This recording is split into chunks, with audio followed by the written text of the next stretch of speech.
Messieurs, dames, bonjour à tous. Je suis enfin de retour après 2 semaines.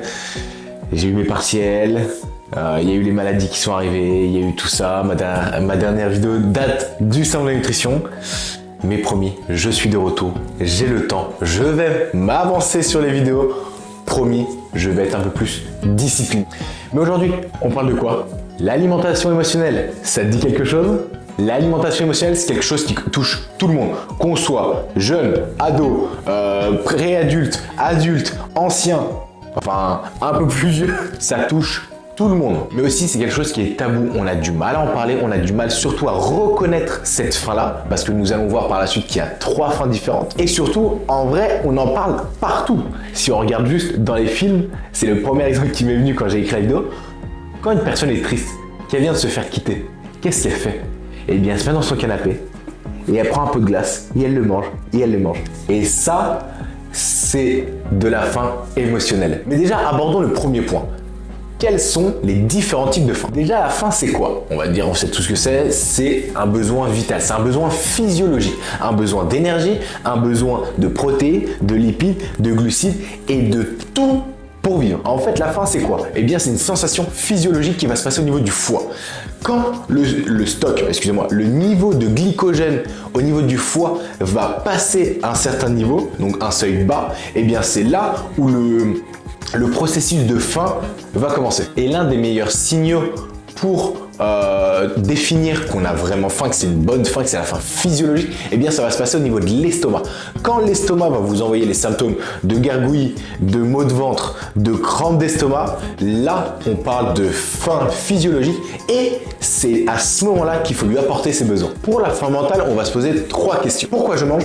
Qu'est-ce que je mange et comment je le mange? La faim mentale, on peut résumer ça à nos habitudes alimentaires depuis toujours. Si depuis tout petit on vous est habitué à manger à midi pile, quand vous allez grandir, en fait vous allez garder cette habitude-là. À midi, votre tête, elle va vous dire, bonhomme, il est midi, donne-moi à manger. La faim mentale aussi, ça peut se résumer par la vue.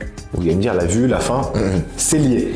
Si on voit un beau gâteau fait par Chef Nils, allez voir les vidéos si vous voulez avoir des bonnes recettes. Si vous voyez un beau gâteau, votre tête va se dire, ça a l'air bon, il va commencer à saliver. Boum, faim mentale, vous allez avoir envie de manger. Il va créer un système en se disant, monsieur, je crois qu'il faut que tu manges ce gâteau. Donc la faim mentale est égale aux habitudes alimentaires. Pour ce qui est de la faim émotionnelle, eh bien c'est quelque chose qui arrive. C'est une faim qui arrive soudainement, instantanément. Son objectif à elle, c'est de chercher de la satisfaction, du réconfort. Pour ce qui est de la faim émotionnelle, eh bien généralement, elle est due à une réponse à une émotion généralement négative. Parce que quand c'est positif, on n'a pas souvent besoin de ce réconfort. Du coup, en fait, pour comprendre cette faim émotionnelle, il va falloir déjà comprendre ce que c'est une émotion. Pareil, vous allez me dire, une émotion, on sait tout ce que c'est. C'est quelque chose qui arrive, dû à la joie, à la tristesse, à la colère. Mais qu'est-ce que c'est physiologiquement?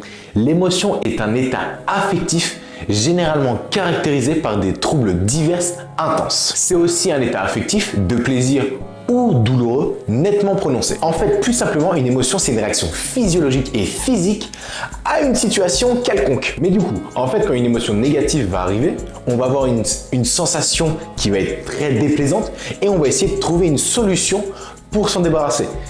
Il y a énormément de solutions qui existent, mais là, on va parler vraiment de solutions alimentaires et on va voir que, je ne veux pas dire que c'est un poison, mais que quand on commence à combler une émotion négative par l'alimentation, c'est là où il y a énormément de troubles qui arrivent. Le psychologue Peter Salovey nous a dit par rapport à ça, notre capacité à gérer et à réguler nos émotions émotionnelles dépendrait de notre intelligence émotionnelle. En fait, c'est la capacité à reconnaître, à comprendre et à maîtriser nos émotions et à composer avec les émotions des autres qui englobe en fait l'intelligence émotionnelle. On sait que notre objectif de vie et à notre cerveau, c'est qu'on soit le mieux possible. Donc, quand on va utiliser un subterfuge, une action pour améliorer cette émotion négative, le cerveau va tout de suite l'assimiler en se disant « Ok, il a fait ça, ça m'a rendu mieux, c'est la solution à chaque fois. » Donc, si admettons, tu es stressé ou tu es triste et que tu te tapes un pot de Nutella à chaque fois, et que après ça te permet d'être bien, eh bien le cerveau il va se dire ok, tristesse plus Nutella, on va mieux. Donc c'est là où est l'importance de se poser les bonnes questions. Est-ce que j'ai faim parce que j'arrive autour d'un examen, aujourd'hui j'ai examen et que je sais que là, le stress commence à monter et du coup on va prendre des sodas, on va manger n'importe quoi ou est-ce que je mange par habitude ou est-ce que j'ai vraiment faim? C'est là où il va falloir se poser les bonnes questions. Avant de se demander quels sont les facteurs qui font qu'on développe une alimentation émotionnelle, j'ai une phrase que j'ai notée sur mon cahier en préparant qui moi me plaît énormément. Du coup je vais vous la lire et essayer de la garder un maximum en tête.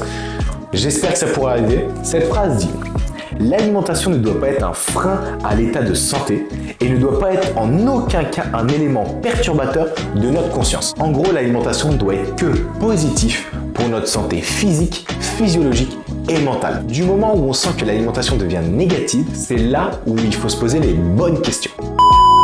Du coup, maintenant, comment on tend vers une alimentation émotionnelle? J'ai deux grands points. Il y en a beaucoup plus, mais j'ai deux grands points qui sont vraiment majeur à ça. Déjà, il y a la société, elle nous pousse énormément à la consommation et parfois pas à la bonne consommation. Regardez toutes les pubs qu'il y a à la télévision. Je pense que 75% des pubs alimentaires sont des pubs pour des produits ultra transformés avec des sucres ajoutés et surtout néfastes pour notre santé. Mais il n'y a pas que l'agroalimentaire et il y a surtout le point, je pense, le plus négatif, le plus noir, quand il est mal utilisé, mal interprété, c'est les réseaux sociaux. Vous allez me dire, c'est très paradoxal vu que je suis sur les réseaux sociaux et que on est sur les réseaux sociaux, on est la génération réseau social, hein, on le sait. On veut toujours être dans l'idéal physique. Et quand on ne l'est pas, eh bien psychologiquement, on est mal. Et quand psychologiquement, on est mal, alimentation. Mais il y a aussi la critique sur les réseaux sociaux. Les réseaux sociaux, là-dessus, c'est un fléau. Il y a certains réseaux sociaux où les commentaires sont énormément filtrés, mais parfois, eh bien, on passe au travers et c'est catastrophique. Et le deuxième point, ça va être autour de l'enfance. Vous allez me dire, l'enfance, c'est très bizarre. Mais c'est plus particulièrement le chantage émotionnel. Le chantage émotionnel via l'alimentation. C'est simple. On l'a tous déjà dit, on l'a tous déjà entendu. Si tu finis pas cette assiette-là, tu n'auras pas de dessert. Ça, c'est le chantage émotionnel via l'alimentation. On l'a tous fait. Mais ça peut développer plus tard des problèmes autour de l'émotion et la relation avec l'alimentation. Quand, parfois, je me fritais avec mon petit frère, parce que oui, même s'il y a 10 ans d'écart, on se fritait. Et que pour pas qu'il aille se plaindre à notre mère, je lui disais, ne va pas te plaindre, je te donne un bonbon. C'est salaud, mais malheureusement, ça fait partie du chantage émotionnel. Non, plus sincèrement, dès qu'on dit « si tu fais pas ça, tu n'auras pas ça » ou « fais ci, tu auras ça », le cerveau directement il l'associe. Il n'y a pas cet esprit critique qu'on a lorsqu'on devient plus grand. Il n'y a pas ça. Donc le cerveau, c'est directement ça. Ou même juste, t'as une bonne note, je t'achète un jouet. Ou on va au McDo. Ou ça j'avoue, j'ai jamais eu la chance. Ma mère n'a jamais pu me dire ça parce que j'avais pas les bonnes notes. Toutes ces petites choses, que ce soit la société, les réseaux sociaux, le regard des gens, le chantage, tout ça, ça a énormément d'impact sur notre cerveau. Mais parfois, cette machine, elle déraille, comme toute machine dans ce monde-là, et elle assimile des choses à parfois des mauvaises solutions. Et c'est là où rentrent en jeu les TCA. Je ne vais pas vous faire un énorme point sur les TCA, j'ai écrit une vidéo là-dessus et j'essaye un maximum de la développer, ce sera une vidéo plus longue, parce que je ne suis pas expert là-dedans, je m'entoure de personnes qualifiées vraiment dedans pour avoir un maximum d'informations les plus qualitatives possibles et vous les faire partager. TCA, qu'est-ce que c'est? Qu'est-ce que ça veut dire? C'est trouble du comportement alimentaire. Mais c'est quoi sa définition? Association durable de perturbation du comportement alimentaire, de troubles de la perception de l'image corporelle et d'obsession quant au poids et à l'alimentation ayant des conséquences néfastes pour la santé. Je vais essayer de simplifier ça sans trop dire de bêtises. En fait, quand vous êtes atteint de troubles du comportement alimentaire, c'est l'image que vous avez de vous-même qui va totalement être biaisée. Elle va totalement changer et négativement. Mais il y a aussi la relation que vous allez avoir avec l'alimentation. Vous vous souvenez de la phrase que je vous ai dit en début de vidéo? L'alimentation ne doit pas avoir des conséquences négatives. Et bien là, quand vous êtes atteint de TCA, l'alimentation sera la première chose à impacter dans votre vie. L'anorexie est un trouble du comportement alimentaire. En fait, vous allez vous interdire de manger. Votre relation avec l'alimentation va être tellement négative que ça va vous écœurer, vous n'allez plus vouloir manger et ça a énormément de conséquences. Ça va vous apporter des carences, vos nutriments, vous en avez plus et même dans le pire des cas, ça peut apporter la mort. Mais il y a aussi la boulimie. La boulimie, que vous allez manger et que derrière, vous allez vous faire vomir. Pareil, énormément de conséquences négatives, que ce soit psychologiques ou physiologiques. Et enfin, la dernière, ça va être l'hyperphagie boulémique. Lorsque vous allez avoir des crises alimentaires, vous allez apporter beaucoup plus d'aliments que vos besoins de base. Et ces trois-là, ça va être les trois principaux troubles du comportement alimentaire répertoriés. Mais du coup, en fait, qu'est-ce que les TCA vont engendrer? Eh bien, ça a énormément de conséquences, évidemment sur la santé de la personne, mais aussi sur sa vie en général. Sa vie sociale, évidemment, va diminuer parce qu'elle va s'enfermer, elle va plus vouloir manger avec les autres, elle aura, dû à ces problèmes-là, beaucoup moins d'énergie pour pouvoir faire des activités. À la moindre activité, elle sera beaucoup plus fatiguée rapidement, mais aussi énormément de fragilité psychique. L'anxiété sera l'une des premières conséquences, mais il y a aussi la volonté de tout contrôler.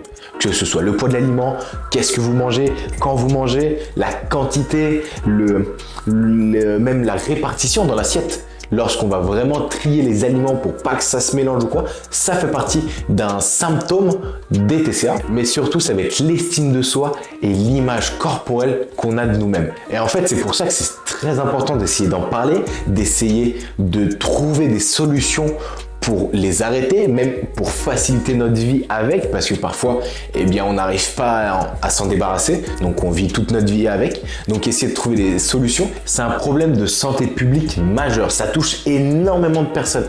Généralement, la plus grande partie de la population qui est touchée au TCA, ça va être les adolescents entre 14 et 17 ans. Mais surtout les femmes. On parle de 10 femmes pour un homme touché par les TCA.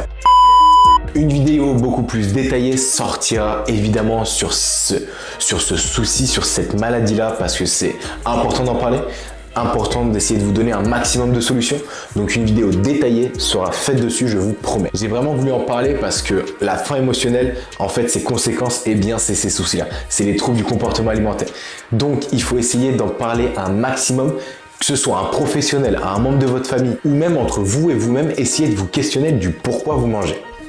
Attention, je vous dis pas qu'à chaque repas ou à chaque fois que vous avez faim, vous devez vous dire mais attends, pourquoi je mange? Sinon, pareil, on va partir dans des choses beaucoup très sombres. Mais non. Généralement, quand vous vous ennuyez et que vous avez faim, demandez-vous pourquoi vous avez faim.